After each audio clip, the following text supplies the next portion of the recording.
എന്നിട്ട് ഞാൻ പറഞ്ഞു എന്നെക്കൊണ്ട് കരയാനേ പറ്റില്ല, ഞാൻ കരയത്തേ ഇല്ല എന്ന്. പക്ഷേ ഇത് ഏറ്റെടുത്ത് കഴിഞ്ഞ് കരയത്തില്ല എന്ന് പറഞ്ഞപ്പോഴാണ് കുഴപ്പമായത്. കരഞ്ഞിരുന്നെങ്കിൽ അതങ്ങ് റിലാക്സ് ആയേനെ. ഇത് കരയാതെ ചെയ്യുക എന്ന് പറയുന്നത് എനിക്കത് ഒരു പ്രാവശ്യം കൂടെ അതുപോലെ ഒരു പടം എന്ന് പറഞ്ഞു കഴിഞ്ഞാൽ എനിക്ക് പ്രശ്നമാണ്. നാട്ടുകാർ അനുഭവിക്കട്ടെ എന്നെയും കൂടെ. അപ്പോൾ ഞാൻ ഒറ്റയ്ക്ക് എവിടെ ഇരിക്കുക, ഞാനും ഇവള് മാത്രമല്ലേ ഉള്ളൂ. എന്നിട്ട് ആ സീൻ എടുത്ത് തീരുന്നവരെ അവള് സീരിയസ് ആയിട്ട് എന്നെ നോക്കത്തില്ല. ഞാൻ എന്തെങ്കിലും കോഴ്സ് കാണിച്ച് ചിരിച്ചാലോ, അതുകൊണ്ട് എന്നെ നോക്കില്ല. എന്നെ നേരെ നോക്കിക്കൊണ്ട് ഞാൻ ചേച്ചി പ്ലീസ് അങ്ങനെ ആക്കല്ലേ ചേച്ചി പ്ലീസ് ഇങ്ങനെ ഇരിക്കും. സത്യത്തെ പറയും ഉർവശി മിണ്ടാതിരിക്കും. ഉർവശി അതാ വർക്ക് ചെയ്തിട്ട് ഉർവശിയെ പോലെ അല്ല. അപ്പം മൂക്കുത്തിയമ്മൻ ചെയ്തപ്പം നല്ല ഹാപ്പി ആയിരുന്നു, ഒന്നും ചിന്തിക്കേണ്ട കാര്യമില്ല. പക്ഷെ അതിൽ പോലും 2 സീൻ ഉണ്ടായിരുന്നു, ഹെവി സീൻ. അങ്ങനെ സൂര്യ റിപ്പോർട്ടിൽ ഒരുപാട് സംഗതികളുണ്ട്. പക്ഷെ ആ ഫോണിൽ സംസാരിക്കുന്നതൊക്കെ ഒരു 3/4 മണിക്കൂറിനകം എടുത്തതാണ്. മറ്റ് പോർഷനൊക്കെ എടുത്തിട്ട് ഞാൻ ഹൈദരാബാദിൽ ഒരു ഷൂട്ട് കഴിഞ്ഞ് വരാൻ താമസിച്ചു. അപ്പോൾ എല്ലാ സീനിൻ്റെയും മധുരയിലുള്ള എല്ലാ സീനിൻ്റെയും കുറേയൊക്കെ അവിടെ എടുത്തു വെച്ചിട്ട് എൻ്റെ പോർഷൻ മാത്രം ബാക്കി വെച്ചു സുധ. അങ്ങനെയാണ് എടുത്തത്. അത് ആ പെണ്ണ് കാണാൻ വരുന്ന സീനൊക്കെ അവരുടെയൊക്കെ എടുത്തു കഴിഞ്ഞിട്ട് എൻ്റെ മാത്രം കൊണ്ടൊന്ന് ഉൾപ്പെടുത്തിയതാണ്. അത് കഴിഞ്ഞ് അന്നത്തെ ദിവസം സുധ ആഹാരം കഴിച്ചില്ല. സുധ പറയുക എന്തോ മേഡം പോന്ന് പെട്ടെന്ന് പോന്നൊന്ന് കരഞ്ഞപ്പോൾ ഞങ്ങൾ ആകെ അപ്സെറ്റ് ആയിപ്പോയി.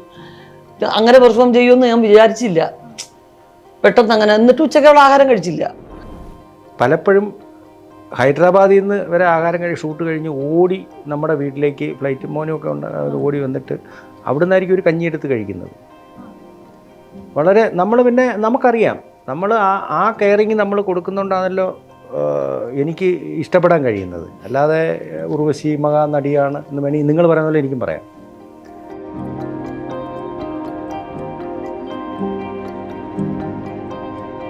നമസ്കാരം. മീഡിയനോടൊപ്പം ഉള്ളത് ഉർവശി ശിവപ്രസാദ്. വെൽക്കം.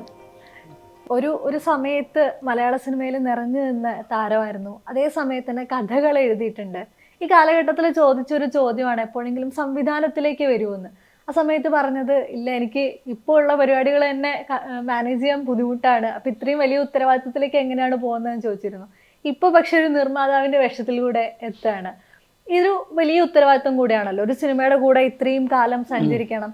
അപ്പം ഈ വലിയ ഉത്തരവാദിത്തം ഏറ്റെടുക്കാം എന്നുള്ള ഒരു ആത്മവിശ്വാസം ഉണ്ടായത് ഏത് പോയിന്റിലായിരിക്കും? അല്ല, ഞാൻ നേരത്തെ പ്രൊഡ്യൂസ് ചെയ്തിരുന്നു. അത് കഴിഞ്ഞ് എനിക്ക് തമിഴിൽ TV പ്രൊഡക്ഷൻ ഉണ്ടായിരുന്നു. നല്ല ടീമിനെ നമ്മൾ ഏൽപ്പിക്കുക എന്നുള്ളതാണ് ഏറ്റവും വലിയ കാര്യം. പിന്നെ ആ പരസ്പരമുള്ളൊരു വിശ്വാസം ഒക്കെ തന്നെയല്ലേ.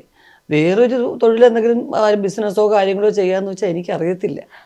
ഞങ്ങളുടെ കുടുംബത്തിൽ എല്ലാവർക്കും അറിയാവുന്നത് ഈ ഒരു കാര്യമേ ഉള്ളൂ. അപ്പോൾ നമുക്ക് ഇപ്പോൾ കുറേ കൂടെ എല്ലാം പ്രീ പ്ലാൻഡ് ആണെല്ലാം. നേരത്തെ സിനിമകളിലെന്ന് പറയുന്നത് മുൻകൂട്ടി സ്ക്രിപ്റ്റ് തയ്യാറാക്കി ചെയ്യുന്നത് തന്നെ വളരെ വിരളമാണ്. അപൂർവം ചില ഡയറക്ടേഴ്സ് മാത്രമേ ചെയ്യാറുള്ളൂ. അപ്പോൾ അതുകൊണ്ട് ഈ പ്ലാനിങ്ങിനൊക്കെ ഇത്തിരി പ്രശ്നം വരുമായിരുന്നു. പക്ഷെ ഇപ്പം അങ്ങനല്ല. ഇപ്പം എല്ലാവരും പുതിയ ഡയറക്ടേഴ്സ് എല്ലാവരും വളരെ നേരത്തെ സ്ക്രിപ്റ്റ് തീർത്ത് ഓഡിഷൻ നടത്തി അങ്ങനെയൊക്കെ നല്ലോണം തയ്യാറെടുപ്പുകൾ നടത്തുന്നുണ്ട്. അപ്പോൾ നമ്മൾ ഇതൊരു 10-12 വർഷത്തിന് മുമ്പ് ഇങ്ങനെ ഒരു പ്രൊഡക്ഷൻ തുടങ്ങാമെന്ന് ഇങ്ങനെ ഞങ്ങൾ ഒരുമിച്ച് തീരുമാനിച്ചു. അപ്പോഴത്തേക്കും മോൻ്റെ ജനനവും കാര്യങ്ങളും പിന്നെ കോവിഡൊക്കെ ആയിട്ട് ഇങ്ങനെ വന്നു. അപ്പോൾ ഇതിൻ്റെ ഐഡിയയും ആശയവും സ്ക്രിപ്റ്റും എല്ലാം തന്നെ ഓരോ കാലഘട്ടങ്ങളിലായിട്ട് കുറേശ്ശെ പറഞ്ഞ് വന്നു. പിന്നെ ഞങ്ങളുടെ ഫ്രണ്ട്സിൻ്റെ എല്ലാവരുടെയും കൂടെ ഉള്ളൊരു വിശ്വാസം. ജഗദമ്മ ഉർവശി ചേച്ചിക്കായിട്ട് എഴുതപ്പെട്ട കഥയാണോ അത് അത് വന്നു ഭവിച്ചത് തന്നെ. അത് വന്ന് ഭവിച്ചതെന്നല്ല, വന്നു ഭവിച്ചതല്ല, ഞങ്ങളെല്ലാം കൂടെ ഭവിപ്പിച്ചതാണ്. ഭവിപ്പിച്ചതെന്ന് വെച്ച് കഴിഞ്ഞാൽ ഇതിനകത്ത് ജഗദമ്മ ഒരു കഥാപാത്രം മാത്രമായിരുന്നു. അപ്പോൾ നമ്മൾ നോക്കിയപ്പോൾ ജഗദമ്മ ഉർവശിക്ക് പറ്റിയൊരു മീറ്ററാക്കി എടുക്കാൻ പറ്റുന്ന സാധനമാണ്. അപ്പോൾ നമുക്ക് അങ്ങനെ തോന്നിയപ്പോൾ പിന്നെ ജഗദമ്മയുടെ ഒന്ന് പോളിഷ് ചെയ്തെടുത്ത് ജഗദമ്മയെ ഒരു പേരിന് വേണ്ടി, പക്ഷേ എല്ലാ കഥാപാത്രങ്ങൾക്കും തുല്യ പ്രാധാന്യം കൊടുക്കുന്ന രീതിയിലാണ് നമ്മൾ സിനിമയെ പോയിരിക്കുന്നത്. കുറേ ആർട്ടിസ്റ്റുകളുണ്ട്. അപ്പോൾ അങ്ങനെ അങ്ങായി. പക്ഷേ നമ്മുടെ നീണ്ട 10-12 വർഷത്തെ പ്രയത്നമൊന്നുമില്ല. നമ്മളിതൊരു ചർച്ചയ്ക്കിട്ടു. അങ്ങനെ ഒരുപാട് വിഷമിച്ച് പ്രയത്നിച്ചൊന്നുമില്ല. ആ ചർച്ചയുടെ ഇതാണ് അത് അതിനകത്തൊരു ഗുണം ചെയ്തിട്ടുണ്ടാവുമെന്ന് കരുതുന്നു. കഴിഞ്ഞ വർഷം എന്ന് പറയുന്നത് വലിയ സംഭവബഹുലമായി കടന്നുപോയൊരു വർഷം കൂടിയാണ്. അപ്പം മലയാള സിനിമയിൽ അല്ലെങ്കിൽ സിനിമയിൽ തന്നെ സ്ത്രീ കഥാപാത്രങ്ങൾക്കുള്ള സ്ഥാനം എവിടെ, അത്തരം കഥാപാത്രങ്ങൾ എവിടെ എന്നുള്ള ഉർവശി ചേച്ചിയുടെ തന്നെ ചോദ്യത്തിന് സാറ്റിസ്ഫൈ ചെയ്യുന്ന തരത്തിലാണ് ഉള്ളൊഴുക്ക് വന്നത്. ഉള്ളൊഴുക്കിലുള്ള മൈന്യൂട്ട് എക്സ്പ്രഷൻസ് വരെ ആളുകൾ ഏറ്റെടുക്കുകയെല്ലാം ഉണ്ടായി. അതിനകത്തുള്ള ആ ആത്മാവിനെ, കുട്ടനാടിന്റെ ഉള്ളൊഴുക്കിനെ തന്നെ എക്സ്പ്രസ് ചെയ്യുന്ന തരത്തിൽ വലിയ അതിശയിപ്പിക്കുന്ന പ്രകടനമായിരുന്നു കാഴ്ചവെച്ചത്. അതിന് സംസ്ഥാന അവാർഡ്, 6ാമത് അവാർഡ് വീണ്ടും വരുന്നു. ഈ ചിത്രം പക്ഷേ ഈ ചിത്രത്തിലേക്ക് വരുന്ന സമയത്ത് സാധാരണ ഉണ്ടാകുന്ന പ്രിപ്പറേഷൻസ് അല്ല ചെയ്തത്, ഒരുപാട് റിഹേഴ്സൽ ചെയ്ത് അതിന് കൂടെ നടന്നിട്ടുണ്ട് എന്ന് പറഞ്ഞു. ഈ മെത്തേഡിൽ മാറ്റം വരുന്നുണ്ടോ പുതിയ കാലത്തിലേക്ക് വരുന്ന സമയത്ത്? മാറി, എല്ലാം മെത്തേഡിൽ ഒരുപാട് മാറ്റം വന്നിട്ടുണ്ട്. കാരണം ഓഡിഷൻ എന്ന് പറഞ്ഞൊരു സിസ്റ്റം ഞങ്ങൾ വർക്ക് ചെയ്യുമ്പോഴൊന്നും ഇല്ലല്ലോ. മാക്സിമം ഒരു പുതുമുഖത്തിനെ ഇൻട്രൊഡ്യൂസ് ചെയ്യാൻ മേക്കപ്പ് ടെസ്റ്റ് എന്നും പറഞ്ഞൊരു സംഗതി ഇടും. അപ്പോൾ അതിൻ്റെ കൂടെ 1-2 ഡയലോഗ്സ് പറഞ്ഞു നോക്കിക്കും. അതിപ്പോൾ ഈ പടത്തിലെ ഡയലോഗ് ആയിരിക്കത്തില്ല, നേരത്തെ വന്ന ഏതെങ്കിലും സിനിമയിലെ നല്ല എക്സ്പ്രഷനുള്ള ഡയലോഗ് അതൊന്ന് പറഞ്ഞേ, അത് നിങ്ങൾ പറഞ്ഞാൽ എങ്ങനെ ഇരിക്കുമെന്ന് നോക്കട്ടെ, അങ്ങനെയൊക്കെ ആയിരുന്നു. അപ്പോൾ എനിക്ക് അങ്ങനത്തെ സംഗതികളും ഉണ്ടായില്ല. കാരണം എനിക്ക് ഒരു ആദ്യത്തെ പടത്തിൽ ക്യാമറമാൻ എന്ന് പറഞ്ഞാൽ അശോക് കുമാർ എന്ന് പറയുന്ന ഒരു ഗ്രേറ്റ് ക്യാമറമാൻ ആയിരുന്നു. അദ്ദേഹം മേക്കപ്പ് അധികം ഉപയോഗിക്കാൻ സമ്മതിക്കില്ല. ചില ക്യാരക്ടേഴ്സിന് ആവശ്യമാണെങ്കിൽ പെർഫെക്റ്റ് ആയിരിക്കണം മേക്കപ്പ്. ചുമ്മാ വാരി വലിച്ചിടുന്നതൊന്നും അദ്ദേഹത്തിന് ഇഷ്ടമല്ല. അദ്ദേഹത്തിന് വേണ്ടി മേക്കപ്പ് ഇടാതെയും മേക്കപ്പ് ഇട്ടും എടുത്തു നോക്കി. എന്നിട്ട് മേക്കപ്പ് ഇടണ്ട, കുറച്ച് എന്താ പറയുക, ഡാർക്ക് ആക്കണം, എങ്കിലേ നാട്ടിൻപുറത്തിന് പറ്റുള്ളൂ. കാരണം വെറുതെ ഇങ്ങനെ വെളുത്തിങ്ങനെ ഇരിക്കുന്നത് ശരിയാവില്ല, തമിഴല്ലേ എന്ന് പറഞ്ഞിരുന്നെന്നുള്ളതേ ഉള്ളൂ. അപ്പോൾ അതെനിക്ക് അതും ശീലമില്ല. അപ്പോൾ ഇന്നിപ്പോൾ എല്ലാ കുട്ടികളും ഓഡിഷനൊക്കെ പോകുന്നുണ്ട്, ഒരുപാട് നേരത്തെ തന്നെ പ്രിപ്പയർ ചെയ്യുന്നുണ്ട്, അവർ തന്നെ ഷൂട്ട് ചെയ്ത് അയക്കുന്നു, ഡബ് സ്മാഷ് ചെയ്യുന്നു. അപ്പം എനിക്കതൊക്കെ അതിശയമാണ്. ഞാൻ മനസ്സിലാക്കി വരിക, ഉള്ളൊഴുക്കിനകത്ത് റിഹേഴ്സൽ എന്ന് പറഞ്ഞാൽ സ്പോട്ടിൽ വന്നതിന് ശേഷം ആർട്ടിസ്റ്റ് എങ്ങോട്ട് പോകണം, എങ്ങനെ ചെയ്യണം എന്നൊക്കെ ഉള്ളത് റിഹേഴ്സൽ ചെയ്തപ്പോൾ എനിക്ക് യൂസ്ഡല്ല. ഒരു 3-4 ദിവസം ഞാൻ എങ്ങനെയോ പിടിച്ചു. അത് കഴിഞ്ഞ് ഞാൻ പറഞ്ഞു, ക്രിസ്റ്റോ പൊസിഷൻ എവിടെയൊക്കെ വന്ന് നിൽക്കുമെന്നുള്ളത് നോക്കിക്കോ, അപ്പോൾ അല്ലാതെ എനിക്ക്, കാരണം അതൊന്നും ആയിരിക്കത്തില്ല ടേക്കിൽ ഞാൻ ചെയ്യുന്നത്. അതിൻ്റെ ഒരു പ്രയാസമുണ്ട്. പക്ഷെ നല്ലതാണ് മുൻകൂട്ടി തയ്യാറെടുപ്പുകൾ നടത്തുന്നത്. നമുക്ക് കൂടുതൽ ആത്മവിശ്വാസം തരുമെങ്കിൽ അതെപ്പോഴും നല്ലതാണ്. എപ്പോഴും ആക്ഷനും കട്ടിനും ഇടയിൽ കഥാപാത്രത്തിലേക്ക് മാറും, അത് കഴിഞ്ഞാൽ പുറത്തിറങ്ങുകയും ചെയ്യുന്നതാണ് ഒരു മെത്തേഡ് എന്ന് പറയാറുണ്ട്. അത് എത്രത്തോളം എളുപ്പമാണ്? പ്രത്യേകിച്ച് ഇപ്പൊ ഇമോഷണൽ ആയിട്ടുള്ള, ഇപ്പൊ ലീലാമ്മയുടെ കഥാപാത്രം കണ്ടിരിക്കുന്ന സമയത്ത് നമ്മൾ തിയേറ്ററിൽ നിന്ന് ഇറങ്ങിക്കഴിഞ്ഞാലും ലീലാമ്മ നമ്മുടെ ഉള്ളിലുണ്ട്. അപ്പം സ്വാഭാവികമായിട്ട് പെർഫോം ചെയ്യുന്ന സമയത്തും ലീലാമ്മ ഉള്ളിലുണ്ടാവില്ലേ? അത് ഇല്ല, ഞാനത് അങ്ങനെ ചെയ്യില്ല. ഞാൻ അങ്ങനെ ഒരു കാലത്ത് ഞാൻ ചെയ്തിട്ടില്ല. കാരണം എന്ന് വെച്ച് കഴിഞ്ഞാൽ അതൊരു വല്ലാത്തൊരു മനോവ്യഥയാണ്. കാരണം അതിൽ ഒരു സിനിമയിൽ 2-3 സീൻ അങ്ങനെ ആയാൽ കുഴപ്പമില്ല. ഇത് 40-45 ദിവസം തുടർച്ചയായിട്ട് ഇങ്ങനെ ആയിക്കഴിഞ്ഞാൽ പിന്നെ എന്നെ കൊണ്ട് ഒന്നിനും കൊള്ളത്തില്ല. അതുകൊണ്ട് ഞാൻ എപ്പോൾ കട്ട് എന്ന് പറഞ്ഞു കഴിഞ്ഞാൽ അതെടുത്ത് മാറ്റി ഞാൻ വേറെ സംഭവങ്ങൾ തമാശയൊക്കെ പറഞ്ഞുകൊണ്ടിരിക്കും. എന്നാൽ ഇല്ലെങ്കിൽ വലിയ പാടാണ്. ഇതിനു വേണ്ടി ലൊക്കേഷനിൽ ഞാൻ ആരെങ്കിലുമൊക്കെ വെറുതെ തോണ്ടി വിളിക്കും. അതിപ്പോൾ ലൈറ്റ് ഓഫീസേഴ്സ് ആയിക്കോട്ടെ, ക്യാമറ ഡിപ്പാർട്ട്മെൻ്റ് അല്ല, ആർട്ട് ഡിപ്പാർട്ട്മെൻറ്റോ ആരെങ്കിലുമൊക്കെ കളിയാക്കും, ചിരിക്കുകയൊക്കെ ചെയ്യും. കാരണം ഇതൊന്നും ഇറക്കിയെങ്കിലല്ലേ അടുത്തൊരു 15 മിനിറ്റ് കഴിയുമ്പോൾ വീണ്ടും ഇത് കൊണ്ടുവരിക. അത് ഞാൻ ഇത്രയും പ്രതീക്ഷിച്ചില്ല. കാരണം എനിക്ക് 24 മണിക്കൂറും കരയുന്ന റോളാണ്. എന്നിട്ട് ഞാൻ പറഞ്ഞു എന്നെക്കൊണ്ട് കരയാനേ പറ്റില്ല, ഞാൻ കരയത്തേ ഇല്ല എന്ന്. പക്ഷേ ഇത് ഏറ്റെടുത്ത് കഴിഞ്ഞ് കരയത്തില്ല എന്ന് പറഞ്ഞപ്പോഴാണ് കുഴപ്പമായത്. കരഞ്ഞിരുന്നെങ്കിൽ അതങ്ങ് റിലാക്സ് ആയേനെ. ഇത് കരയാതെ ചെയ്യുക എന്ന് പറയുന്നത് എനിക്കത് ഒരു പ്രാവശ്യം കൂടെ അതുപോലെ ഒരു പടമെന്ന് പറഞ്ഞു കഴിഞ്ഞാൽ എനിക്ക് പ്രശ്നമാണ്. കാരണം പക്ഷേ എല്ലാ യങ്സ്റ്റേഴ്സും അത് കണ്ട് ആസ്വദിച്ചു എന്നുള്ളതാണ്. എൻ്റെ മോളുടെ കൂടെ ഒരുപാട് ഫ്രണ്ട്സ് ആയിരുന്നു കണ്ടത്. അപ്പോൾ അവർക്കും ആ സിനിമ ഇഷ്ടപ്പെട്ടു എന്ന് പറയുമ്പോൾ ഒരു സന്തോഷമാണ്. ഇപ്പം നമ്മളിതിന് മുന്നേ സംസാരിച്ചുകൊണ്ടിരുന്നതും ഈ പുതിയ തലമുറ സിനിമകൾ എന്ന് പറയുന്ന ഒരു കാര്യം ബ്രേക്ക് ആവുന്നുണ്ട്. ഇപ്പം ഫാമിലി അല്ല, അത് വെറുതെ പറയുന്നതാണ്. ഞാൻ പുതിയ തലമുറയ്ക്ക് വേണ്ടി പടം എടുക്കുന്നു ഞാൻ പറഞ്ഞാൽ പറ്റുമോ? അങ്ങനെയാണെങ്കിൽ പുതിയ തലമുറ എല്ലാം പോയി പടം കണ്ടിട്ട് മൊത്തം പടം വിജയിച്ച് പൂത്തിരിയാക്കണ്ടേ? അങ്ങനെ ഒരു സിനിമയില്ല കുട്ടി. പുതിയ തലമുറയെന്നോ പഴയ തലമുറയെന്നോ നമ്മുടെയൊക്കെ പിന്നെ എന്താ പറയുന്നത്, ഇങ്ങനെ വരുന്ന തലമുറകൾ അത് പുതിയതോ പഴയതൊന്നുമല്ല. ഇനിയും വരുമ്പോൾ ഇവർ പഴയതോ ഒന്നുമില്ല. നമ്മൾ പിന്നെ സിനിമ നമ്മുടെ സംസ്കാരവുമായിട്ട് ബന്ധപ്പെടുക. നമ്മുടെ സംസ്കാരം എന്ന് പറയുന്നത് ലോകത്തില്ലാത്ത നമ്മളിങ്ങനെ പൊലിപ്പിച്ച് പറയുന്നതല്ല. ഞാൻ എൻ്റെ പിന്നെ ഭാര്യ ഷൂട്ടിങ് കഴിഞ്ഞ് അല്ലെങ്കിൽ വേറെ എവിടെയെങ്കിലും ജോലിക്ക് പോയിട്ട് വരുന്നു എന്ന് നോക്കി ഇങ്ങനെ ചിലപ്പം ഗേറ്റ് വരെ നമ്മൾ ടെൻഷനായിരിക്കും. ഭർത്താവ് KSRTC ഡ്രൈവറാണെങ്കിൽ വിളക്ക് കത്തിച്ച് അല്ലെങ്കിൽ പള്ളിയിൽ അല്ലെങ്കിൽ നിസ്കരിച്ച് ഭഗവാനെ ഒന്നുമില്ലാതെ വരണേ എന്ന് പറഞ്ഞ് രാവിലെ ചോറുപതിയും കൊടുത്ത് വിട്ടിട്ട് രാത്രി നോക്കിയിരിക്കുന്നത്. മക്കൾ പഠിച്ചിട്ട് 4 മണിക്ക് വരേണ്ടവർ 5 മണിയായി കഴിഞ്ഞാൽ നെഞ്ചിടിക്കുന്നവർ, ഉത്സവങ്ങൾ, മരണത്തിന് അലറിക്കരച്ചിൽ, കല്യാണത്തിന് തലേന്ന് കൂട്ടം, പഴക്കമുണ്ട്. ഇതൊക്കെ നമ്മുടെ സംസ്കാരമാണ്. നമുക്ക് ഈ കേരളക്കാരനാണെങ്കിൽ കേരളക്കാരൻ എന്തെല്ലാം സ്വന്തമായി കലയുണ്ടെന്നറിയാം. കഥകളി കാണണമെന്നെങ്കിൽ നമ്മളിപ്പം വേറൊരു രാജ്യത്ത് പോയി കഥകളി കാണണമെങ്കിൽ നമ്മൾ അവരെ കൊണ്ടുപോകണം. അവർ കഥകളി ഈ വേഷം കെട്ടിയേ കഴിഞ്ഞ് കാണിയല്ല, കാകളിയെ കാണും, ചെണ്ട, എന്തെല്ലാം സാധനങ്ങൾ നമ്മുടെ സ്വന്തമായിട്ടുണ്ട്. അപ്പോൾ ഇത്രയും വലിയൊരു സംസ്കാരം കിടക്കുകയാണ്. ഈ സംസ്കാരവുമായിട്ട് ബന്ധപ്പെട്ട് നിന്നാൽ പടം കാണും ആൾക്കാർ. ഞാൻ എൻ്റെ പടത്തിൻ്റെ കാര്യമല്ല പറഞ്ഞു, ഏത് പടമായാലും നമുക്ക് സംസ്കാരം, നമ്മുടെ സംസ്കാരം വലിയ രസമാണ്. നമ്മളിപ്പോൾ ഇപ്പം നമ്മൾ പറഞ്ഞില്ല എത്ര മോഡേൺ കുട്ടിയെന്ന് പറഞ്ഞാലും ബസ്സിൽ വന്നിറങ്ങുന്നു, ഓട്ടോ വിളിച്ചിറങ്ങുമ്പം അനിയൻ അവിടെ കാണും വളവിന്. ഇതൊരു ധൈര്യമാണ്.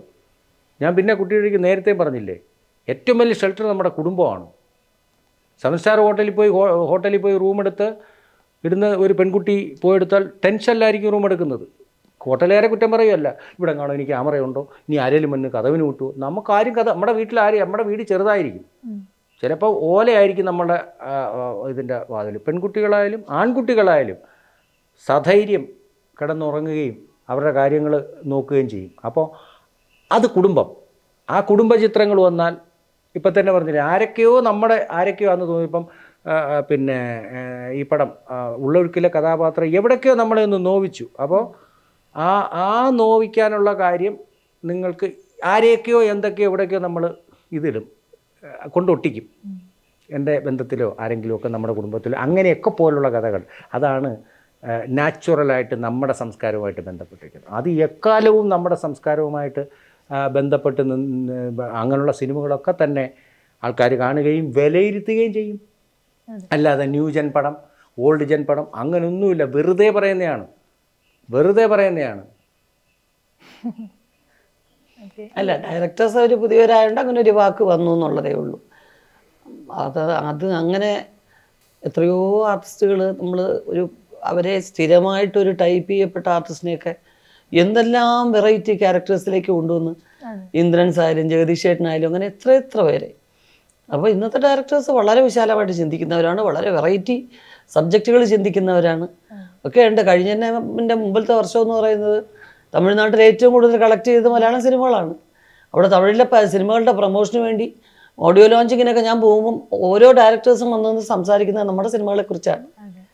ഒക്കെ വലിയ സന്തോഷമുള്ള കാര്യങ്ങളാണ്. ഒരു ദിവസം 5 സിനിമകളോളം ഷൂട്ട് ചെയ്തിട്ടുണ്ട് എന്ന് പറഞ്ഞിട്ടുണ്ട്. ഒരു വർഷം തന്നെ ഒരു ചേച്ചിയുടെ ഫിൽമോഗ്രഫി നോക്കിക്കഴിഞ്ഞാൽ 10ഉം 15ഉം സിനിമകൾ റിലീസ് ചെയ്തിട്ടുള്ള വർഷങ്ങൾ ഉണ്ടായിട്ടുണ്ട്. ഈ ഇത്രയധികം സിനിമകൾ എങ്ങനെയാണ് ഷോൾഡർ ചെയ്യാൻ പറ്റുക എന്നുള്ള അത്ഭുതം തോന്നിയിട്ടുണ്ട്. നേരത്തെ പറഞ്ഞ പോലെ കഥാപാത്രങ്ങളിൽ നിന്ന് തിരിച്ചിറങ്ങാൻ പറ്റുന്നതുകൊണ്ടാണോ സംഭവിക്കുന്നത്? ആയിരിക്കും ചന്ദ്ര, തീർച്ചയായിട്ടും. കാരണം ഞാനും രഘുവരനില്ലേ, എനിക്ക് ഒത്തിരി ഇഷ്ടമുള്ള ആക്ടറാണ്. എനിക്ക് ഏറ്റവും ഇഷ്ടമുള്ള എൻ്റെ സ്വന്തം ഒരു ചേട്ടനെ പോലെയാണ്. അപ്പം ഞങ്ങളൊരു പടം ചെയ്തു, വ്യൂഹം എന്നും പറഞ്ഞൊരു പടം ചെയ്തു. തമിഴിലും മലയാളത്തിലും അല്ലാതെയും പടം ചെയ്തിട്ടുണ്ട്. അപ്പോൾ ആ സിനിമ ചെയ്തപ്പോൾ എറണാകുളത്തൊരു ഹോസ്പിറ്റലിൽ ഷൂട്ടാണ്. ആദ്യത്തെ ദിവസം അവിടെയായിരുന്നു. അതായത് സംഗീത് ശിവനും സന്തോഷ് ശിവൻ്റെയും ടീമിൻ്റെ ഫസ്റ്റ് ഫിലിമാണ്. സെക്കൻഡ് ഫിലിമാണ് യോദ്ധ. അപ്പോൾ ഞാൻ കയറി ചെന്ന് കഴിയുമ്പോൾ രവി ചേട്ടാ എന്ന് വിളിച്ചു ഓടിപ്പോയി, ചേട്ടാ എങ്ങനെ ഇരിക്കുന്നു, സുഖമാണോ എന്നൊക്കെ ചോദിച്ചപ്പോൾ സുഖമായിട്ടിരിക്കുന്നു, ശരി മോളെ കുറച്ച് നേരം വെയിറ്റ് ചെയ്യും, ഞാൻ സീനിലാണ് എന്ന് പറഞ്ഞു. അപ്പം എനിക്കറിയാം നേരത്തെ ചേട്ടൻ്റെ സ്വഭാവം അങ്ങനെ ആണെന്ന് അറിയാം. എന്നാലും ഞാൻ പറഞ്ഞു അതിനെന്താ, സീനിലായാലും എന്താ, ക്യാമറ ഒന്നും എടുക്കുന്നില്ലല്ലോ, സംസാരിച്ചൂടെ. അപ്പോൾ ഒരാളിനെ എന്തോ വെടിവെക്കുകയോ അങ്ങനെ എന്തോ ചെയ്യുന്ന ആക്ഷൻ പോർഷനും കുറച്ച് ഇമോഷനും ഒക്കെയാണ്. ആ സീൻ എടുത്ത് വെച്ചോണ്ട് ഈ തോക്ക് കൈ വെച്ചിട്ടുണ്ട്. ആ ഫൈറ്റ് മാസ്റ്റർ അടുത്ത് നിന്ന് തോക്ക് വാങ്ങിച്ച് കൈ വെച്ചിട്ട് ഇങ്ങനെയൊക്കെ കാണിച്ചുകൊണ്ട് നടക്കുക. അപ്പം ഞാനിത് ഇങ്ങനെ നോക്കിയിരിക്കുകയാണ്. വേറെ ഒരുപാട് ആൾക്കാരില്ല അവിടെ, നമ്മുടെ മേക്കപ്പ് ഡിപ്പാർട്ട്മെൻ്റൊക്കെ ഉള്ളു. അപ്പം ഞാൻ ഇങ്ങനെ നോക്കിക്കൊണ്ടിരുന്നു, ഇങ്ങനെയൊക്കെ കാണിക്കുന്നു. അപ്പം ഞാൻ ചിരിക്കുകയായിരുന്നു, കണ്ടു വരുന്നിട്ടിരിക്കപ്പം. എന്താ വള ചിരിച്ചത് ചോദിച്ചു. ഞാൻ പറഞ്ഞത് എന്തോന്നാ ഇങ്ങനെ പ്രാന്ത് കാണിക്കുന്നത്, അവരെപ്പോൾ എടുക്കുമോ ഷോട്ടെന്ന് അറിഞ്ഞുകൂടാ, ഇവിടെ കിടന്ന് ഇങ്ങനെ കാണിക്കുന്നതാ, ഷോട്ട് എടുക്കുമ്പോൾ കാണിച്ചാൽ പോരെ. ഇല്ല എനിക്ക് പറ്റില്ല, ഇത് വേറെ റൂമിൽ പോയിരിക്കും, എനിക്ക് എന്നെ കോൺസെൻട്രേറ്റ് ചെയ്തുകൊണ്ടിരുന്നാൽ എനിക്ക് പറ്റില്ല, ഞാൻ ആ മൂഡിലേക്ക് വരണം എന്ന് പറഞ്ഞു.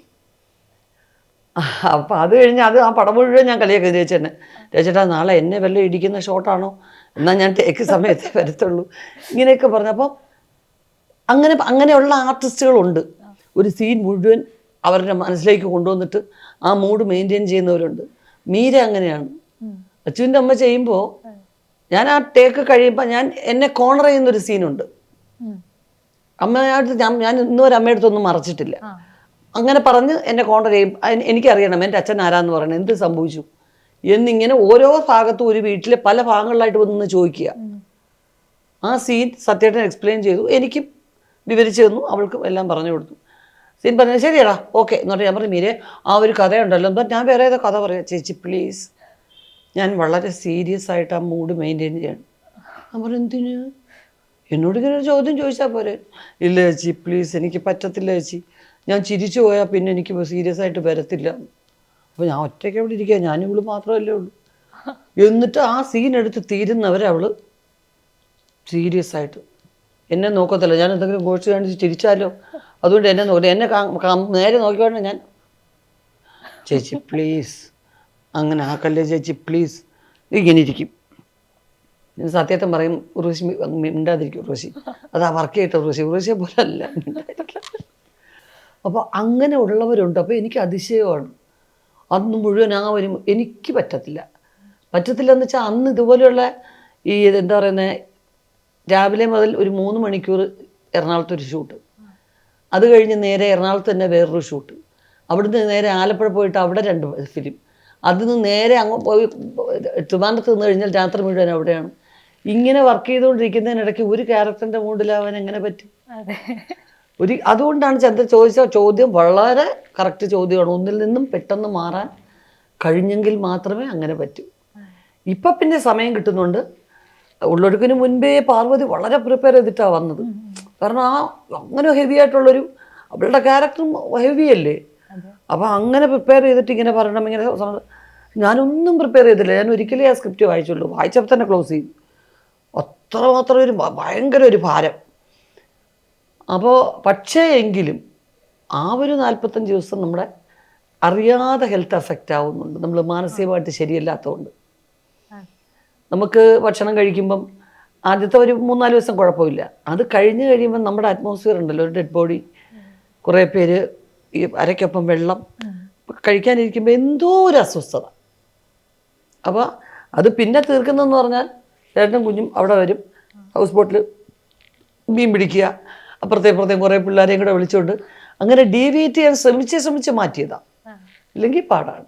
ഈ ഇപ്പൊ കഴിഞ്ഞ കുറച്ച് കാലങ്ങളായിട്ട് അവതരിപ്പിച്ച ഒരുപാട് കഥാപാത്രങ്ങൾ അങ്ങനെ ഹെവി അല്ലേ. ഇപ്പം വരനെ ആവശ്യമുണ്ട് എന്ന് പറയുന്ന സിനിമയിൽ ചെറിയൊരു റോളാണെങ്കിൽ പോലും അത് ഹെവിയാണ്. അവർ ചെരുപ്പ് എടുത്തിട്ട് തലേണിട്ട് ഞാൻ ഇൻസ്റ്റഗ്രാമിൽ ബ്ലോക്ക് ചെയ്യുന്ന പറയുമ്പോൾ എനിക്കത് ബുദ്ധിമുട്ടാണെന്ന് പറഞ്ഞ് പോകുന്നുണ്ട്. ഇതേപോലെ സുർറൈപ്പോർട്ടിലെ പാച്ചി എന്ന് പറയുന്ന കഥാപാത്രം, ഇവരെല്ലാവരും ബേബി എന്ന് പറയുന്ന കഥാപാത്രം എല്ലാം വളരെ ഇന്റൻസ് ആവുന്നുണ്ട്. അപ്പം ഈ കുറച്ചു കാലമായിട്ട് ഇത്തരം കഥാപാത്രങ്ങളിലെ ആഴങ്ങളിലേക്ക് പോകാൻ ഉർവശി പ്രേരിപ്പിക്കുന്നത് എന്തായിരിക്കും? എനിക്ക് വരുന്ന റോളാണ് ഞാൻ ചെയ്യുന്നത്.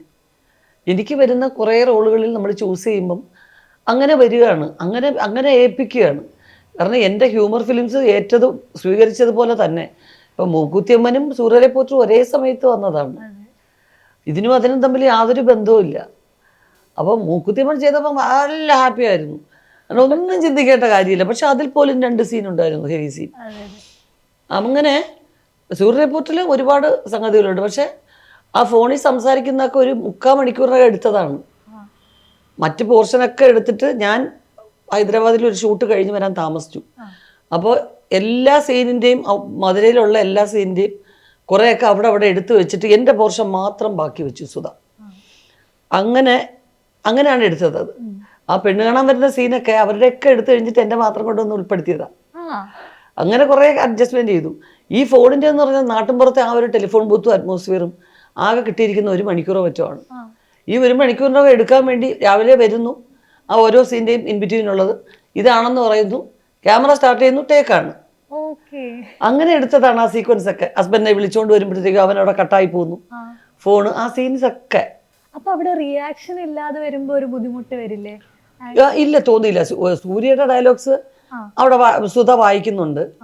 പക്ഷെ അങ്ങനെയാണ് എടുത്തത്. അപ്പം വണ്ടിയിൽ നിന്ന് വരുന്നു, നേരെ വന്നു, ക്യാമറയുടെ മുമ്പിൽ നിന്ന് പെർഫോം ചെയ്തു. അത് കഴിഞ്ഞ് അന്നത്തെ ദിവസം സുധ ആഹാരം കഴിച്ചില്ല. സുധ പറയുക, എന്തോ മേഡം ഒന്ന് പെട്ടെന്ന് വന്നൊന്ന് കരഞ്ഞപ്പോൾ ഞങ്ങൾ ആകെ അപ്സെറ്റായിപ്പോയി. അങ്ങനെ പെർഫോം ചെയ്യുമെന്ന് ഞാൻ വിചാരിച്ചില്ല, പെട്ടെന്ന് അങ്ങനെ. എന്നിട്ട് ഉച്ചയ്ക്ക് അവൾ ആഹാരം കഴിച്ചില്ല. അപ്പോൾ അവൾക്ക് എന്തോ ഒരു വല്ലാത്തൊരു മിസ്സിങ് പോലെ, അവളുടെ ഫാമിലിയുടെ എന്തോ ഒരു മിസ്സിങ്ങും. അവൾ ചെറുപ്പം മുതലേ മദ്രാസിൽ, ആന്ധ്രയിലാണ് അവളുടെ വീട്. ഇവിടെ താമസിച്ചിട്ട് കുറേ കാര്യങ്ങൾ അമ്മയും അച്ഛനെയൊക്കെ മിസ് ചെയ്തിരുന്നു. പെട്ടെന്ന് ആ ഷോട്ട് കണ്ടു കഴിഞ്ഞപ്പം അപ്സെറ്റ് ആയിരുന്നല്ലോ. പക്ഷെ അത് സ്ക്രീനിൽ കണ്ടതിന് ശേഷമാണ് എനിക്ക് റിയലൈസ് ആവുന്നത്. ഈ പറയുന്ന ആസ് എൻ ആക്ടർ അവർ സ്ക്രീനിൽ വരുന്നതിൻ്റെ എല്ലാം എഫക്റ്റ് ഒരു പക്ഷെ പേഴ്സണൽ ലൈഫിൽ കാണുന്നുണ്ടായിരിക്കും. ആളുടെ പ്രിപ്പറേഷൻസും അതിനോട് എടുക്കുന്ന സമയവും എല്ലാം വീക്ഷിക്കുന്ന, അടുത്ത് നിന്ന് വീക്ഷിക്കുന്ന ഒരാൾ കൂടെ ആയിരിക്കുമല്ലോ. ഉർവശി എന്ന് പറയുന്ന ഒരു ആക്ടർ ആസ് എ പേഴ്സൺ എങ്ങനെയാണ് കാണുന്നത്? ഭാര്യയായിട്ട്. ഓക്കെ, അതിൽ കൂടുതൽ വേറെന്തോ കാണേണ്ടത്? എൻ്റെ ഭാര്യയാണ്. അഭിനയിക്കുന്നത് നമുക്ക് സന്തോഷമായ, കാരണം സിനിമ എൻ്റെ പാഷനാണല്ലോ. അപ്പോൾ അഭിനേത്രി എന്നുള്ള നിലയ്ക്ക് അവരുടെ പരിമിതികൾ എന്താണെന്ന് എനിക്കറിയാം. ഇപ്പം നമ്മൾ പറഞ്ഞില്ലേ, രാവിലെ ട്രിവാൻഡ്രം കളക്ട്രേറ്റിലെ ഉദ്യോഗസ്ഥയായിട്ട് പോകുന്നുണ്ട്, 5 മണിക്ക് വീട്ടിൽ വരും. ചിലപ്പം കറക്റ്റ് 1 മണിക്ക് ആഹാരം കഴിക്കാം. പലപ്പോഴും ഹൈദരാബാദിൽ നിന്ന് വരെ ആഹാരം ഷൂട്ട് കഴിഞ്ഞ് ഓടി നമ്മുടെ വീട്ടിലേക്ക്, ഫ്ലൈറ്റ് മോനുമൊക്കെ ഉണ്ട്, ഓടി വന്നിട്ട് അവിടെ നിന്നായിരിക്കും ഒരു കഞ്ഞിയെടുത്ത് കഴിക്കുന്നത്. വളരെ നമ്മൾ പിന്നെ നമുക്കറിയാം, നമ്മൾ ആ കെയറിങ് നമ്മൾ കൊടുക്കുന്നുണ്ടാണല്ലോ എനിക്ക് ഇഷ്ടപ്പെടാൻ കഴിയുന്നത്. അല്ലാതെ ഉർവശി മഹാനടിയാണ് എന്ന് വേണമെങ്കിൽ നിങ്ങൾ പറയുന്ന പോലെ എനിക്കും പറയാം. ഇത്രയും പിന്നെ അത്രയും സ്ട്രെയിൻ ചെയ്യുന്നുണ്ട്, അത് നമ്മളത് മനസ്സിലാക്കുന്നുണ്ട്. ഉർവശി ചെയ്യുന്ന സ്ട്രെയിൻ മനസ്സിലാക്കി ഞങ്ങൾ ഒരുമിച്ച് മുന്നോട്ട് പോയിക്കൊണ്ടിരിക്കുകയാണ്. ഈ ഇപ്പോൾ വരുന്ന സിനിമകൾ ആളുകൾ വളരെ ക്രിട്ടിക്കലായിട്ട് കാണുന്ന ഒരു സമൂഹം കൂടെ മുന്നിലുണ്ട്. മുന്നേ ഇപ്പോൾ ഉള്ളൊഴുക്കിനെ കുറിച്ച് പറയുമ്പോൾ തന്നെ അതിനെ അക്സെപ്റ്റ് ചെയ്യുന്ന ആളുകളുണ്ട്. ഇപ്പം മറ്റ് സിനിമകൾ വരുന്ന സമയത്ത് അതിനെ ക്രിട്ടിസൈസ് ചെയ്യുന്ന ആളുകളുണ്ട്. അപ്പം അത്രയും ഇൻ്റലിജൻ്റ് ആയിട്ടുള്ള ഒരു ഓഡിയൻസ്, സിനിമയെക്കുറിച്ച് കൂടുതൽ ലിറ്ററേറ്റ് ആയിട്ടുള്ള ഒരു ഓഡിയൻസ് നമ്മുടെ മുന്നിലിരിക്കുന്നുണ്ട്. അവരുടെയിലേക്കാണ് നമ്മൾ പുതിയ സിനിമകളുമായിട്ട് എത്തുന്നത്. അത് എന്തെങ്കിലും തരത്തിലുള്ള കൺസേൺസ് ഉണ്ടാക്കാറുണ്ടോ? അത് ഒറ്റ കാര്യമുണ്ട്, സിനിമ എന്ന് പറയുന്നത് ഇഷ്ടപ്പെടുന്ന 100 പേര് 100 തരത്തിലായിരിക്കും ഇഷ്ടപ്പെടുന്നത്. നമ്മളിനി ഏത് പടമായാലും 100 തരത്തിലായിരിക്കും ഇഷ്ടപ്പെടുന്നത്. അല്ലെ ബ്രാൻഡ് ചെയ്യണം. ഇപ്പം നമ്മൾ പറയല്ലേ, പിന്നെ രാജമൗലിയുടെ സിനിമ, അത് ബ്രാൻഡ് ചെയ്തേക്കുന്നത് എല്ലാവർക്കും ഇഷ്ടപ്പെടും. ചിലപ്പം മാനസികമായിട്ട് നമുക്ക് ചെറിയ ഇതുണ്ടെങ്കിലും ആ ബ്രാൻഡിങ്ങിൽ നമ്മൾ പോകും. കാരണം അത്ര നല്ല സാധനങ്ങൾ കക്ഷിയിൽ നിന്ന് കണ്ടേക്കുകയാണ്. ഞാൻ പുതിയ ഡയറക്ടറാണ്, അപ്പം ഞാനും എടുക്കുന്നു. ഈ 50 വിട്ടിട്ട് 51% പേർക്കൊന്ന് ഇഷ്ടപ്പെട്ട് കഴിഞ്ഞാൽ നമുക്ക് രക്ഷ. 49% ഞാൻ പഠിക്കണം, അവർക്ക് എന്താണ് വേണ്ടുന്നതാണല്ലോ കൊടുക്കേണ്ടത്. ഒന്നുകിൽ അവരെ ഈ 51ലേക്ക് കുറച്ച് കൊണ്ടുവരണം, ഇല്ലെങ്കിൽ ഇവരെ ആരെങ്കിലുമൊക്കെ ഒന്ന് ബാലൻസ് ചെയ്ത് കൊണ്ടുപോയെങ്കിൽ നമുക്ക് ജയിക്കാം. അതല്ല എല്ലാവരെയും കൂടി ഇഷ്ടപ്പെടുത്തി. കാരണം ഓരോരുത്തരും എനിക്ക് ആക്ഷൻ സിനിമ മാത്രമാണ് ഇഷ്ടം, എനിക്ക് വാർ സിനിമ മാത്രമാണ്, അതേ കാണൂ. അങ്ങനെയുള്ളവരൊക്കെ എനിക്കറിയാം. വാർ സിനിമ മാത്രം കാണും, അത് ഇംഗ്ലീഷ് ടൈപ്പ് സിനിമകൾ കാണുന്നു, വേറെ ഒരു പടം കാണാത്തവരുണ്ട്. അപ്പോൾ അവരെ ഒരു പക്ഷേ നമ്മൾ ടിക്കറ്റ് എടുത്തിട്ട് അളിയാവാന്ന് പറഞ്ഞ് കൂട്ടിക്കൊണ്ട് അവർക്ക് ഇഷ്ടപ്പെടത്തില്ല. എൻ്റെ പടം ഒരു പടവും ഇഷ്ടപ്പെടത്തില്ല.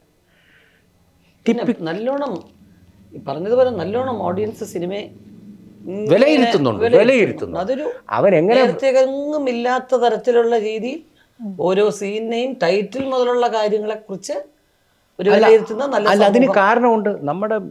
നമ്മളുടെ പിന്നെ മീഡിയകളിലായാലും നമ്മുടെ ചാനലുകളിലായാലും ലോകത്തിലെ എല്ലാ സിനിമാറ്റിക് ഡെവലപ്മെൻറ്റ്സ്, സിനിമയിലെ ഡെവലപ്മെൻറ്റ്സും കാണുകയാണ് പ്രേക്ഷകർ. അവൻ അത്രയും സിനിമയെ ഇഷ്ടപ്പെടുന്നുണ്ടല്ലേ നോക്കുന്നത്. അപ്പോൾ ഇതെന്താ ഇങ്ങനെ? നമുക്ക് റെഫറൻസ് ഇല്ലായിരുന്നു പണ്ട്. തൊട്ട് മുമ്പ് കണ്ട പടം മാത്രമേ ഉള്ളായിരുന്നു റെഫറൻസ്. ഇത് ലോകത്തിലുള്ള സർവ്വ സംസ്കാരത്തിലുമുള്ള സിനിമകൾ, എല്ലാ കൾച്ചറും കണ്ട് അവർ സിനിമയെ ഇഷ്ടപ്പെടുന്നതുകൊണ്ടാണ് നമ്മൾ ക്രിട്ടിസൈസ് ചെയ്യുന്നത്, നമ്മൾ മനസ്സിലാക്കണം. അപ്പോൾ ഒരുപാട് സിനിമകൾ കണ്ട് ഒരുപാട് മഹാരഥന്മാരുടെ മലയാളത്തിലായാലും ഇന്ത്യയിലായാലും വിദേശത്തായാലും കണ്ടുകൊണ്ടിരിക്കുമ്പം നമ്മൾ ഇതും കൊണ്ട് ഇറക്കുമ്പോഴത്തേക്ക് ഇതെന്താ ഇതിങ്ങനെ ചെയ്യുന്നതെന്ന് ചോദിക്കണം. അവൻ ആധികാരികമായാണ് ചോദിക്കുന്നത്, അതിന് മറുപടി പറയണം നമ്മൾ. അപ്പം നമ്മൾ റെഫർ ചെയ്യണം പടങ്ങളും ജനങ്ങൾ ഇഷ്ടപ്പെടുന്നതും ഒക്കെ ചെയ്ത്. അതാണ് സിനിമ. അപ്പോൾ ഇപ്പം കാലഘട്ടം ഓരോരോ രീതിക്കുള്ള സിനിമകൾ വരുന്നുണ്ട്. ഇപ്പം ഇനി എൻ്റെ അഭിപ്രായത്തിൽ സിനിമ രംഗത്തേക്കൊരു ഒരു പുതു യുഗമായിട്ട് സിനിമ വന്നുകൊണ്ടിരിക്കുകയാണെന്നൊക്കെ നമുക്ക് തോന്നുന്നുണ്ട്. അത്രമാത്രം ആൾക്കാർ ഇപ്പം എന്തുകൊണ്ടാണ് സിനിമയെ കാണാനും സിനിമാക്കാരെ ഇപ്പം നിങ്ങൾ തന്നെ ഒരു ചാനലിലേക്ക് ഈ സിനിമാക്കാരുടെ കാര്യം പറയുമ്പോൾ കേൾക്കാനും കാണാനും ആളില്ലേ? അത് സിനിമയുടെ വിജയമല്ലേ? അല്ല ഇത്രയും ബിസി ആയിട്ടിരിക്കുന്ന എനിക്ക് സിനിമയൊന്നും പോകുന്നില്ല തീരുമാനിച്ചാൽ തീർന്നതേ ഉള്ളൂ സിനിമാ വ്യവസായം. അല്ലാതെ നമ്മൾ എന്ത് ചെയ്താലും വ്യവസായം ഉണ്ടാകത്തില്ല. അത്രയും ജനങ്ങളുണ്ട്. പക്ഷേ അവർക്ക് ചെറിയ രീതിയിൽ ഇഷ്ടപ്പെടുന്നതും ഒക്കെ ആയിട്ടുള്ള അവരവരുടേതായിട്ടുള്ള കാര്യങ്ങളെല്ലാം കൂടെ ഒക്കെ എഴുതെടുത്താൽ നമുക്ക് പടം പിടിച്ച് നിൽക്കാൻ പറ്റും. ഈ അഭിനയത്തോടൊപ്പം, അതായത് ഓൺ സ്ക്രീനിലുള്ള അഭിനയത്തോടൊപ്പം സ്റ്റേജ് ഷോകൾ ഒരുപാട് ചെയ്യുന്നൊരു സമയമുണ്ടായിരുന്നു. ഇപ്പം നമുക്ക് കൂടുതലും മിസ് ചെയ്യുന്നതും അത്തരം സ്റ്റേജ് ഷോകൾ റോ ആയിട്ട് നമ്മൾ പെർഫോം ചെയ്യുന്നത് കണ്ടുകൊണ്ടിരിക്കുന്ന അത് മിസ് ചെയ്യുന്നുണ്ട്. ഇപ്പം മുന്നേ കൽപ്പന ചേച്ചിക്കൊപ്പവും കല ചേച്ചിക്കൊപ്പമൊക്കെ ഇത്തരം സ്റ്റോകൾ ഉണ്ടായിരുന്നു, അത് ഒരുപാട് മിസ് ചെയ്യുന്നുണ്ട് എന്ന് പറഞ്ഞിരുന്നു. അത് തന്നിട്ടുള്ള ഒരു ഫീലില്ലേ? അതായത് നമ്മൾ ലൈവായിട്ട് ആളുകളുടെ മുമ്പിൽ പ്രസന്റ് ചെയ്യാണ്, കൂടെ ഇവരെല്ലാവരും ഉണ്ടാകുമ്പോൾ ഒരു ഫീലും ഉണ്ടാവില്ലേ? അതിനിപ്പോൾ എങ്ങനെയാണ് കാണുന്നത്? ഞങ്ങൾ ശരിക്കും പറയുകയാണെങ്കിൽ ഞങ്ങൾ ഒന്നിച്ച് കുടുംബമായിട്ട് പോയി എന്നുള്ള രീതിയിലേ ആസ്വദിക്കാറുള്ളൂ. അല്ലാതെ അവിടെ സ്ഥലങ്ങൾ കാണുമോ? പ്രോഗ്രാം കഴിഞ്ഞു കഴിഞ്ഞാൽ അൺടൈം ആവും. അതിൻ്റെ പുറകിലെ സ്ട്രെയിൻ പറയുകയാണ്. ഇതിവിടെ റിഹേഴ്സൽ ചെയ്ത് അവിടെ ചെന്ന് പിന്നെ റിഹേഴ്സലിലുള്ള സമയമൊന്നും ഉണ്ടാവില്ല. അവിടെ ചെന്ന് ഈ ബസ്സിലുള്ള യാത്രകളിലൊക്കെ ഇത് വീണ്ടും വീണ്ടും പറഞ്ഞ് ഇത് അപ്പോൾ പല സ്റ്റേജുകളിലും വേണ്ടത്ര സൗകര്യങ്ങളുണ്ടാവില്ല. ഉള്ള സൗകര്യങ്ങളിൽ ആ ധൃതിയിൽ നമ്മൾ റെഡിയാവണം. പിന്നെ സ്റ്റേജിലേക്ക് വരുമ്പോൾ അവരെ എൻ്റർടൈൻ ചെയ്യിച്ച് ഓഡിയൻസ് ചിരിക്കുന്നുണ്ടോ, എത്ര പേര് ചിരിക്കുന്നുണ്ട്, അവർക്ക് ഇഷ്ടപ്പെട്ടോ? കാരണം സ്ട്രെയിറ്റ് ആയിട്ടല്ലേ കമൻസ് വരുന്നത്. ഇതൊക്കെ ഒരു ആസ്വദിക്കുന്നതിനൊപ്പം ഓവർ സ്ട്രെയിനും ഉണ്ടായിരുന്നു. പക്ഷെ അന്നൊന്നും അറിയാതിരുന്നത് കലച്ചേച്ചി ചേച്ചി ഞാൻ അമ്മ കൂടെ ഉണ്ടാവും, അല്ലെങ്കിൽ എൻ്റെ അങ്കിളുണ്ടാവും. എല്ലാവരും ഒരു കൂട്ടായ്മയായിട്ട് പോയി ഒന്നിച്ചിരുന്ന് ആഹാരം കഴിക്കുന്നു, ഒരുമിച്ച് യാത്ര ചെയ്യുന്നു, അതിൻ്റെയൊക്കെ സന്തോഷമേ ഉള്ളൂ. പക്ഷെ ഞങ്ങളെല്ലാവരും കുടുംബമായിട്ട് അങ്ങനെ സെപ്പറേറ്റ് ആയി കഴിഞ്ഞപ്പം പിന്നെ അതിനോടൊരു താല്പര്യം ഇല്ലാതായി. അതാ പ്രധാന കാര്യം. ഒരുപാട് ഓഫേഴ്സ് മിക്കവാറും പ്രശ്നങ്ങളിൽ വരും, നമുക്കൊരു ടീമായിട്ട് ഇങ്ങനെ പോകാമെന്ന് പറയുന്നത് ഇപ്പം അടുത്ത സമയത്തും വന്നിരുന്നു. പക്ഷെ എന്തോ അതിനൊരു മടുപ്പ് തോന്നുന്നു. ഇപ്പോഴും യൂട്യൂബിൽ അത്തരം സ്കിറ്റുകളൊക്കെ കാണുമ്പോൾ അതിനിപ്പോഴും ആളുകൾ ഉണ്ടാവുന്നുണ്ടല്ലോ, അത്രയും ക്യൂരിയസ് ആയിട്ട് ആളുകൾ അത് ഇരുന്നിപ്പോഴും കാണുന്നുണ്ടല്ലോ, ഒരു നല്ല മെമ്മറി ആയിട്ട്.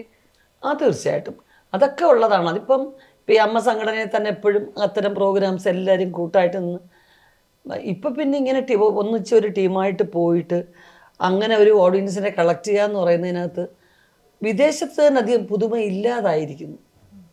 അതിൻ്റെ പ്രധാന കാരണം എന്ന് പറഞ്ഞാൽ അത്രമാത്രം സോഷ്യൽ മീഡിയയിൽ ഇപ്പം സാധാരണ ഫാമിലിയിലുള്ളവർ നല്ല സ്കിറ്റ് പോലെ ഒരു കുടുംബത്തിലുള്ളവർ പെർഫോം ചെയ്യുന്നു.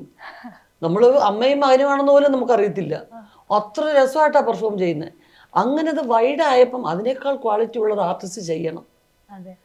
അപ്പോൾ അതിനുള്ള സമയം വേണം. അല്ലാതെ ഞാൻ ഷൂട്ടിങ് ഇന്ന് വൈകിട്ട് വരെ ഷൂട്ട് ചെയ്തിട്ട് നേരെ ഇന്ന് രാത്രി ഫ്ലൈറ്റിൽ കയറി നാളെ ചെന്നിറങ്ങി വിദേശത്തൊരു സ്ഥലത്ത് ചെന്നിറങ്ങി തട്ടിക്കൂട്ട് സമ്പ്രദായങ്ങൾ നടക്കില്ല. അതാ കാര്യം. അതെ, കൂടുതൽ ക്രിട്ടിക്കൽ ആയിട്ടുണ്ട്. ഉണ്ട് അതുകൊണ്ടാണ്. ഇതേ സമയത്ത് തന്നെ മുൻപ് ഈ ഹേമ കമ്മിറ്റി റിപ്പോർട്ട് വന്ന സമയത്ത് സെറ്റുകളിൽ ഒരുപാട് പരിഷ്കരണങ്ങൾ വേണം എന്ന് പറഞ്ഞിരുന്നു. ആ സമയത്ത് പോലും ഒരു നിലപാടെടുത്തിട്ടുള്ള നടി കൂടെയാണ് ഉർവശി എന്ന് പറയുന്നത്. അപ്പം ബാക്കിയുള്ളവർക്ക് അത്തരം അനുഭവം ഉണ്ടായിട്ടുണ്ട്, എനിക്കത് ഉണ്ടായിട്ടില്ല എന്നതിനർത്ഥം അവിടെ നിലനിൽക്കുന്നതല്ല എന്ന് പറഞ്ഞിരുന്നു. ഇപ്പം സ്വന്തം നിർമ്മാണത്തിൽ തന്നെ സിനിമകൾ വരുന്നു. ആ സമയത്ത് സെറ്റിൽ എന്തെങ്കിലും തരത്തിലുള്ള കാര്യങ്ങൾക്ക് മുൻഗണന നൽകുക, അത്തരം മാറ്റങ്ങൾ കൊണ്ടുവരാനുള്ള ടേക്ക് എടുക്കുക, അത്തരത്തിലുണ്ടായിട്ടുണ്ടോ? തീർച്ചയായിട്ടും. ഞങ്ങളുടെ സെറ്റിലെന്ന് പറയുന്നത് എല്ലാവരും ഒരുമിച്ചിരുന്ന് തന്നെയാണ് ഭക്ഷണം കഴിച്ചിരുന്നത്. അല്ലാതെ ഓരോരുത്തർക്കും ഇങ്ങനെ അവർക്ക് മാത്രം ഒരു സെപ്പറേറ്റ് ഫുഡ്, ഇവർക്ക് മാത്രം അങ്ങനെ ഉള്ള രീതി ഉണ്ടായിരുന്നില്ല. അതുപോലെ തന്നെ സ്ത്രീകൾക്ക് സൗകര്യത്തിന് കാരവൻ ഉണ്ടായിരുന്നു. പക്ഷെ ഞാൻ ടെൻറ്റിലാണ് ഇരുന്നിരുന്നത്. അപ്പോൾ ടെൻറ്റുകൾ കെട്ടിയിട്ട് അതിനകത്താണ് സ്ത്രീകളായിട്ടുള്ള ആർട്ടിസ്റ്റുകളെല്ലാം ഇരുത്തിയിരുന്നത്. ഒരുപാട് സ്ത്രീകളുണ്ട്, ക്രൗഡ് ഒത്തിരി ഉണ്ട്.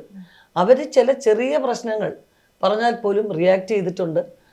നമ്മുടെ എന്താ പറയുക, ഞങ്ങളുടെ ഒരു ടീമിനകത്ത് ആരെങ്കിലും ഏതെങ്കിലും ഒരു സ്ത്രീകളോട് ഒരു വാക്കുകൊണ്ടോ ഒരു നോട്ടം കൊണ്ടോ എന്തെങ്കിലും ഒരു മിസ്റ്റേക്ക് അവർക്ക് തോന്നിയാൽ, ആ സ്ത്രീകൾക്ക് ചിലപ്പോൾ ഇവരൊന്നും ചിന്തിക്കാതെ ആയിരിക്കും പറഞ്ഞിട്ടുണ്ടാവുക, പക്ഷെ അതിന് നമ്മൾ ശക്തമായിട്ട് തന്നെ റിയാക്ട് ചെയ്തിട്ടുണ്ട്. അത്തരം സംഭവങ്ങൾ ഉണ്ടായിട്ടുമുണ്ട്. ഇതിന് ശേഷം അത്തരം മാറ്റങ്ങൾ പൊതുവെ മലയാള സിനിമയിൽ ഉണ്ടായിട്ടുണ്ടെന്ന് വിചാരിക്കുന്നുണ്ടോ? ഇല്ല, എനിക്ക് അത്രയും ഈ എല്ലാ സെറ്റുകളിലും എന്ത് നടക്കുന്നു എന്ന് പറയാൻ നമ്മൾ വസ്തുതകൾ അറിയാതെ പറയരുതല്ലോ. എൻ്റെ സെറ്റിൽ തന്നെ വെറുതെ പുരുഷന്മാരെ കുറിച്ച് കുറ്റം പറയുന്ന സ്ത്രീകളുണ്ട്. ഒരു സ്ത്രീ എന്നെ നിരന്തരം വിളിച്ചിട്ട് പറഞ്ഞു, അതെ, അങ്ങനെ വിളിച്ചിട്ട് ഒരു റോങ് ഇൻഫർമേഷൻ തരികയും അത് നമ്മൾ റിയാക്ട് ചെയ്തിട്ടുണ്ട്. അങ്ങനെ പറയുന്ന ഇപ്പോൾ സംഗതികളും വരുന്നുണ്ട്.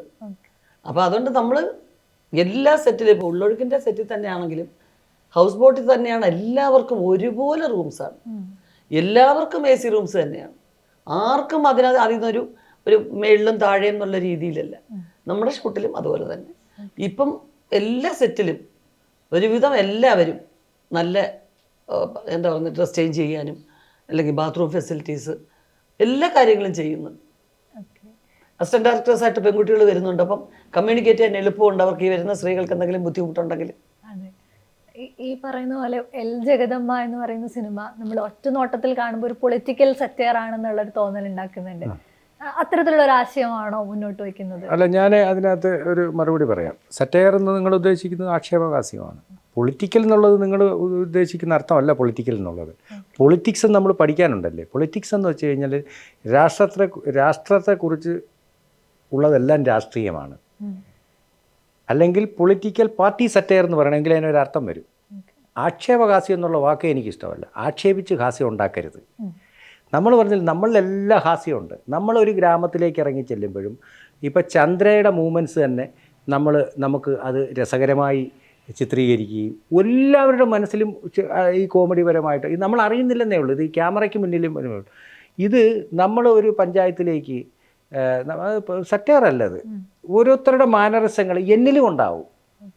അപ്പോൾ അങ്ങനെയുള്ള കഥാപാത്രങ്ങളെ നമ്മൾ സ്വരുക്കൂട്ടുകയാണ്, അവരെ കളിയാക്കുകയല്ല. അതൊക്കെ നിങ്ങൾക്ക് ചിരിക്കാനുണ്ടാവും. ശ്രദ്ധിക്കുന്ന നമ്മൾ സിനിമയിൽ പറയുന്നുണ്ട് പല കാര്യങ്ങളും.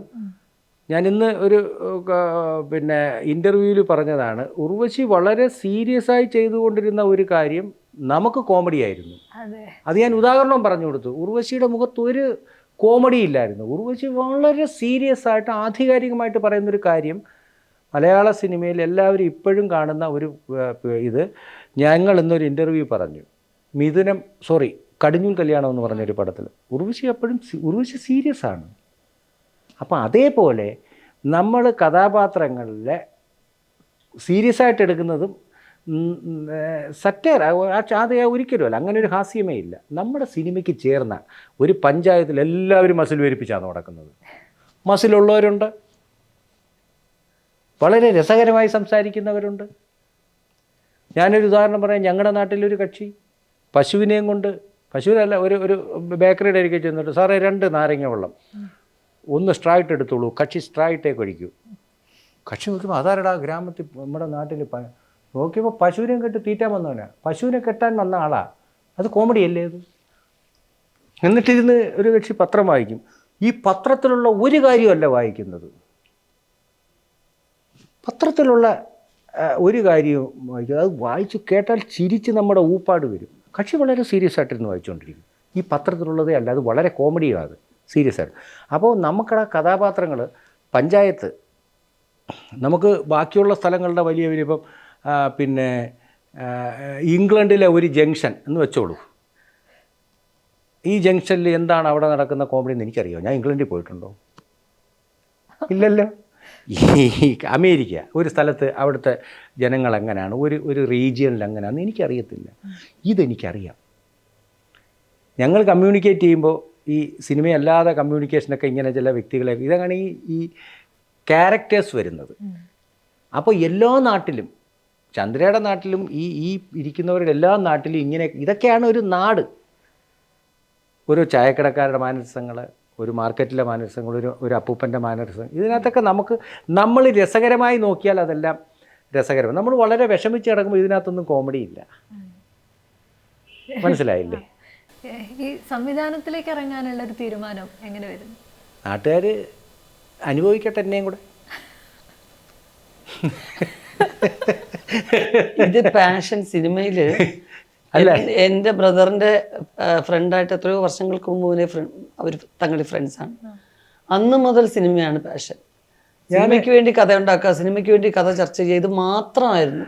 അതിനകത്തെ ഒരു കാര്യമെന്ന് വെച്ച് കഴിഞ്ഞാൽ, ഇത് നമുക്ക് ഈ ഒരു കഥ എഴുതി ഒരു ഡയറക്ടറെ കാണുന്നു, ആർട്ടിസ്റ്റിനെ കാണുമ്പോൾ ഇവർ വേണ്ടാന്ന് പറയുമ്പോൾ സാധാരണ എല്ലാവരും മാനസികമായിട്ട് തളർന്നു പോകും. എനിക്ക് അവിടുന്ന് ആ ഡയറക്ടറും ആ ആർട്ടിസ്റ്റും ഒക്കെ എനിക്ക് ഊർജം തന്നാണ് വിടുന്നത്. ഈ ഞാൻ വിടുകയല്ല, മനസ്സിലായില്ലേ, വിടുകയില്ല. അങ്ങനെ ഇത് നമ്മുടെ യെസ് പാഷൻ എന്ന് പറയുന്ന അത് തന്നെ അതായിരുന്നു. അത് ഇവളുടെ സഹോദരൻ എന്നെ ഇത്രയും എൻകറേജ് ചെയ്ത ഒരാളില്ല. അവനെ വൈകിട്ട് ഇപ്പം ഞാൻ കുറേ പേരെ സമീപിച്ചിട്ടുണ്ട്. അപ്പോൾ നമുക്ക് ഈ ഒരു പ്രശ്നമില്ല. എൻ്റെ അച്ഛൻ വലിയ എഴുത്തുകാരനായിരുന്നെങ്കിൽ ആകെ എഴുതുന്നത് വീട്ടിലെ കണക്കാണ്. ഈ അച്ഛൻ എഴുതാറുള്ളൂ. അപ്പോൾ വലിയ എഴുത്തുകാരനൊക്കെ ആയിരുന്നെങ്കിൽ ചിലപ്പോൾ അദ്ദേഹത്തിൻ്റെ മകൻ വലിയ എഴുത്തുകാരൻ. അപ്പം നമുക്ക് ആ ഒരു ബേസ് ഇല്ലല്ലോ. ഇവൻ കൊണ്ടുപോകും എന്നെ. ഇവനെല്ലാവരെയും അറിയാം. എൻ്റെ അളിയൻ ഇവനെ കൊണ്ട്, കാരണം അവൻ എൻ്റെ കഥകൾ കേൾക്കും. അവൻ നല്ലൊരു കലാകാരനാണ്. എല്ലാ കഴിവുകളുള്ള ഒരു തന്നെ, കമൽ റോയ് എന്നാ പേര്. അപ്പോൾ എൻ്റെ കഥകൾക്ക് ഏറ്റവും കൂടുതൽ അപ്രീസിയേറ്റ് ചെയ്തിട്ടുള്ള അവനാണ്. ഞാനിപ്പോൾ സിനിമ എടുക്കുമ്പോൾ പോലും ആ പടം അവൻ ചെയ്യും. അവൻ്റെ വാക്കത് അല്ലേ, അവൻ ചെയ്യും. അതാണ് അവൻ്റെ കോൺഫിഡൻസ് ആണ്. എൻ്റെ നേരെയുള്ള അനിയന, അവൻ്റെ കോൺഫിഡൻസ് ആണ്. അവന് എല്ലാ തലത്തിലുമുള്ള ഫ്രണ്ട്സ് ഉണ്ട്. പക്ഷെ വളരെ ഒരു വിശ്വാസമാണ്. ഇല്ല ഇല്ല ചേച്ചി, അവൻ പറഞ്ഞത് കറക്റ്റായിരിക്കും, കറക്റ്റായിട്ട് ചെയ്യും എന്നുള്ളതായിരുന്നു. പിന്നെ നമ്മുടെ ഫ്രണ്ട്സും ഉണ്ടല്ലോ, എല്ലാവരും സത്യസന്ധമായിട്ട് അഭിപ്രായം പറയുന്ന ആൾക്കാരും ഉണ്ടല്ലോ. അതാണ് ഈ ഹ്യൂമർ പറഞ്ഞപ്പോൾ തന്നെ ഉർവശി എന്ന് പറയുന്ന നടി ഷോൾഡർ ചെയ്തിട്ടുള്ള തമാശകൾ ഭയങ്കര രസമാണ്. പലപ്പോഴും പലരും പറയാറുണ്ട് ഉർവശി ചേച്ചിയും കൽപ്പന ചേച്ചിയും തമാശയ്ക്ക് കൊടുക്കുന്ന ടൈമിങ് അതിഗംഭീരമാണെന്ന് പറയാറുണ്ട്. പക്ഷേ പുതിയ തലമുറയിലേക്ക് വരുന്ന സമയത്ത് നായികമാർക്ക് അത്രയും തമാശകൾ അവതരിപ്പിക്കാനുള്ള അവസരങ്ങൾ ഉണ്ടാവുന്നില്ല എന്നുള്ളൊരു വിമർശനം ഉണ്ടാവുന്നുണ്ട്. അത് ശരിയാണെന്ന് തോന്നിയിട്ടുണ്ടോ ഈ രണ്ട് അനുഭവങ്ങളും? നല്ല നല്ല ടാലൻറ്റഡാണ് കുട്ടികൾ. പലരോടും സംസാരിക്കുമ്പോൾ പറയുന്ന കുറച്ച് ചേച്ചി ചെയ്ത പോലുള്ള അങ്ങനെയുള്ള ക്യാരക്ടേഴ്സൊക്കെ ചെയ്യണം, അങ്ങനെ ഹ്യൂമറൊക്കെ ചെയ്യണം എന്ന് തന്നെയാണ് അവരുടെ ആഗ്രഹം. ഇപ്പോൾ നമ്മുടെ കുമ്പളങ്ങി നൈറ്റ്സിൽ അഭിനയിച്ച ആ കുട്ടി അന്നാബെൻ അല്ല, ഗ്രേസ് ആൻറ്റി. അപ്പോൾ ഗ്രേസിൻ്റെ ചില ഇത് കണ്ടപ്പോൾ അത്യാവശ്യം നല്ല റോൾസൊക്കെ വന്നു കഴിഞ്ഞാൽ, ഹ്യൂമറൊക്കെ വന്നു കഴിഞ്ഞാൽ പെർഫോം ചെയ്യാൻ താല്പര്യമുള്ളൊരു കുട്ടിയായിട്ടാണ് തോന്നിയത്. അതുപോലെ തന്നെയാണ് എല്ലാവർക്കും. ചിലർക്ക് ഇപ്പോൾ വളരെ ഗൗരവമുള്ള ക്യാരക്ടേഴ്സ് തന്നെ ചൂസ് ചെയ്യുന്നവരുണ്ട്. പാർവതിയൊക്കെ അതിൽപ്പെട്ടുപോയവരാണ്, പാർവതി തിരുവോത്തൊക്കെ. അല്ലാതെ ഒട്ടുമിക്കവരും 75%. പക്ഷെ അതിനുള്ള ക്യാരക്ടേഴ്സ് ഉണ്ടല്ലേ. ഫീമെയിൽ ഹ്യൂമർ ഇങ്ങനെ ഉണ്ടാവുക എന്ന് പറയുന്നത് വളരെ ഒത്തിരി പ്രയാസമുള്ള കാര്യം തന്നെയാണ്. ഞങ്ങൾക്ക് ബ്യൂട്ടിഫുൾ ആയിട്ടുള്ള അത്തരം ഒരുപാട് മൊമെന്റ്സ് സമ്മാനിച്ചതിന് താങ്ക് യു സോ മച്ച്. ജഗദമ്മയ്ക്കും എല്ലാവിധ ആശംസകളും. Thank you so much. Thank you Chandra.